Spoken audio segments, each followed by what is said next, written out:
Good morning, स्वागत है आपका personal finance bulletin money morning में। मैं मीनू शर्मा लेकर हाजिर हूं आपके लिए पर्सनल फाइनेंस से जुड़ी खास खबरें जो डालती हैं आपकी जेब और जिंदगी पर असर। तो चलिए फटाफट शुरू करते हैं आज का ये खबरों का सफर। लोन चुकाने में होने वाली चूक पर बैंक अब दंडात्मक ब्याज नहीं वसूल सकेंगे। आरबीआई ने बैंकों और एनबीएफसी के लिए नए नियम जारी किए हैं। नए नियमों के तहत कर्ज भुगतान में चूक होने पर अब बैंक ग्राहक पर सिर्फ उचित दंडात्मक शुल्क लगा सकेंगे। केंद्रीय बैंक ने कहा है कि कर्ज लेने वाले व्यक्ति के लोन कॉन्ट्रैक्ट की शर्तों का अनुपालन नहीं करने पर उससे दंडात्मक शुल्क लिया जा सकता है। रिजर्व बैंक ने स्पष्ट किया है कि दंडात्मक शुल्क उचित होना चाहिए। ऐसे शुल्कों पर अतिरिक्त ब्याज की गणना नहीं की जाएगी। अगर आप इंस्टाग्राम या किसी अन्य सोशल मीडिया प्लेटफॉर्म पर निवेश से जुड़ी सलाह देते हैं तो अब आपको ऐसा करने के लिए लाइसेंस लेना होगा। विज्ञापन नियामक ASCI ने फाइनेंशियल इन्फ्लुएंसर्स के लिए नियमों को सख्त बना दिया है। ASCI ने कहा है कि फाइनेंशियल इन्फ्लुएंसर्स को अब सेबी के पास रजिस्ट्रेशन कराना जरूरी होगा। फाइनेंशियल इन्फ्लुएंसर्स को सोशल मीडिया पर निवेश से जुड़ी सलाह देते समय अपना रजिस्ट्रेशन नंबर बताना होगा। बैंकिंग, फाइनेंशियल सर्विसेज और इंश्योरेंस सेक्टर के सभी फाइनेंशियल इन्फ्लुएंसर्स के लिए यह नियम लागू होगा। आरबीआई के रेपो रेट में बदलाव से अब आपकी EMI नहीं बढ़ेगी, क्योंकि केंद्रीय बैंक ने बैंकों से ग्राहकों को ब्याज दर फ्लोटिंग से फिक्स्ड में बदलने का विकल्प उपलब्ध कराने को कहा है। बैंक अब ग्राहकों को EMI बढ़ाने या ऋण की अवधि बढ़ाने या फिर दोनों विकल्प देंगे। इसके अलावा बैंकों को EMI या कर्ज की अवधि बढ़ने की सूचना ग्राहकों को तुरंत देनी होगी। इतना ही नहीं, कर्ज के लिए ब्याज दर को फ्लोटिंग से फिक्स्ड में बदलने के लिए लागू सभी शुल्कों की जानकारी भी पारदर्शिता के साथ देनी होगी।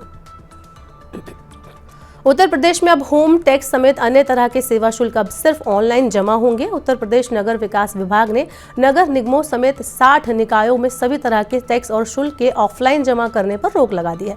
अब टैक्स और शुल्कों को केवल ऑनलाइन जमा किया जाएगा। ई नगर सेवा के तहत प्रदेश के 60 शहरों में 9 सुविधाओं को ऑनलाइन किया गया है।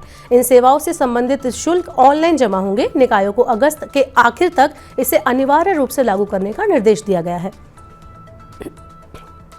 ज्यादा पैसा कमाने के लिए क्या आप भी खोज रहे हैं पार्ट टाइम जॉब? तो थोड़ा सतर्क रहें, क्योंकि साइबर अपराधी ई-कॉमर्स वेबसाइट से जुड़ी कंपनियों के उत्पादों की बिक्री और रैंकिंग बढ़ाने के लिए मोटी पगार पर पार्ट टाइम काम दिलाने का झांसा देकर लोगों को ठग रहे हैं। जालसाजी का ये खेल थाईलैंड, चीन और हांगकांग से चल रहा है। ठग लोग को 3 से 20 हजार रुपए तक का प्रतिदिन कमीशन देने का लालच दे रहे हैं। काम दिलाने के नाम पर लोगों से पैसे वसूले जा रहे हैं।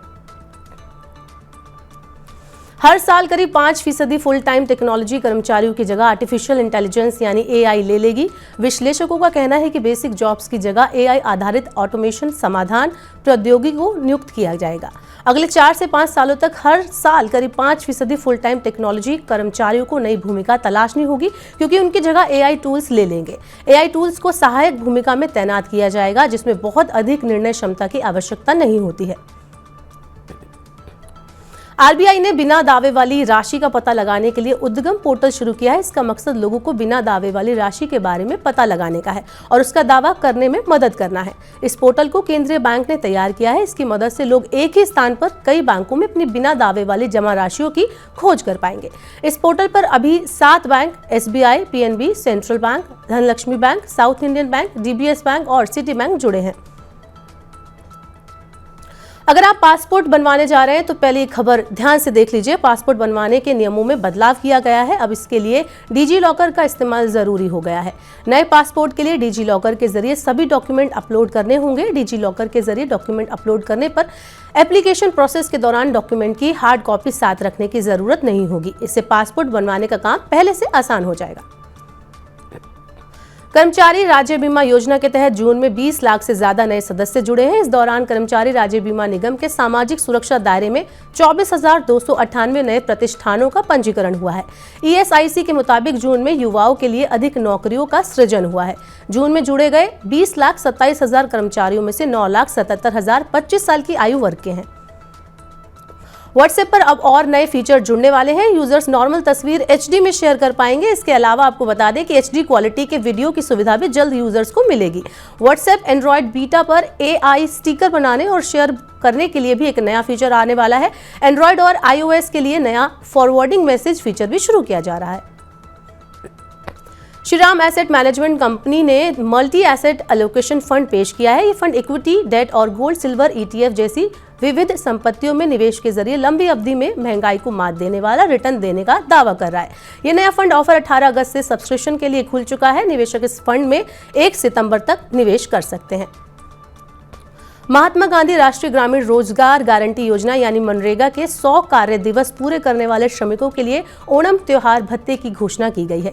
केरल सरकार 100 कार्य दिवस पूरे करने वाले सभी श्रमिकों को ओणम के अवसर पर त्योहार भत्ते के लिए 1000 रुपए देगी। केरल सरकार ने ओणम के मौके पर राज्य कर्मचारियों के लिए 4000 रुपए के बोनस की घोषणा की है। राज्य सरकार उन सरकारी कर्मचारियों को विशेष त्योहार भत्ते के रूप में 2750 रुपए देगी जो बोनस के हकदार नहीं है। तो आज की मनी मॉर्निंग बुलेटिन में बस इतना ही। अपने काम की जरूरी खबरें देखने और समझने के लिए सब्सक्राइब करें हमारे YouTube चैनल को। पर्सनल फाइनेंस से जुड़ी खबरों को अगर आप पढ़ना चाहते हैं, जानना चाहते हैं तो हमारी वेबसाइट www.money9.com पर लॉगिन करें। यहाँ पर आप 7 भाषाओं में जान सकेंगे, पढ़ सकेंगे पर्सनल फाइनेंस से जुड़ी खबरों को। इसके अलावा अगर आप खास कार्यक्रम देखना चाहते हैं तो Money9 के ऐप को जरूर डाउनलोड करें और बने रहिए Money9 के साथ। नमस्कार।